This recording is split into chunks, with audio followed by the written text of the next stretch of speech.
BNP জনগণের দল, BNP দুর্গত মানুষের দল, বিএনপি অসহায় মানুষের দল, এটা অস্বীকার করার কিছু নেই। বিগত নির্বাচনের আগে থেকেই আমরা দেখে আসছি তারেক রহমান সাহেব যেখানেই যে বিষয়টি ধরা পড়ছেন, জানতে পাচ্ছেন, সেখানেই ছুটে যাচ্ছেন, সেখানেই আমরা পরিবার বিএনপিকে পাঠিয়ে দিচ্ছেন, তাকে সহযোগিতা করছে।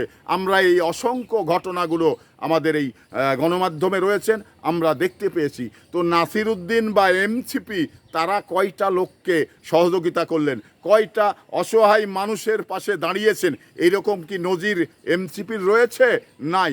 এমসিপি শুধু লুটপাট করার রাজনীতি করে যাচ্ছেন আর অন্যের ব্যাপারে সমালোচনা করছেন, কিন্তু নিজে তো কোনো কিছু করার শক্তি নেই। কারণ অসহায় মানুষদের যারা পঙ্গুত্ব বরণ করছেন, যারা প্রতিবন্ধী হয়েছেন, তাদের পাশে কি এই নাসির উদ্দিন পাটোয়ারি গিয়েছে বা এমসিপির অন্য কোনো নেতা গিয়েছেন, 2 টাকা সহযোগিতা করেছে? এইরকম কি নজির রয়েছে? আমি কিন্তু কখনো দেখিনি। অথচ এই তারেক রহমানকে নিয়ে সমালোচনা করছেন, বিএনপিকে নিয়ে সমালোচনা করছেন। সমালোচনা ওই ব্যক্তি করতে পারে যা সে মাঠে থেকে জনগণের পাশে থেকে, ওই ব্যক্তি কিন্তু তারেক রহমানের সমালোচনা করতে পারে।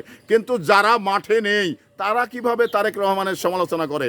যারা জনগণের পাশে সহযোগিতাই নেই তারা কিভাবে তারেক রহমানকে সমালোচনা করে? সমালোচনা করারও তো একটি যোগ্যতা থাকা দরকার।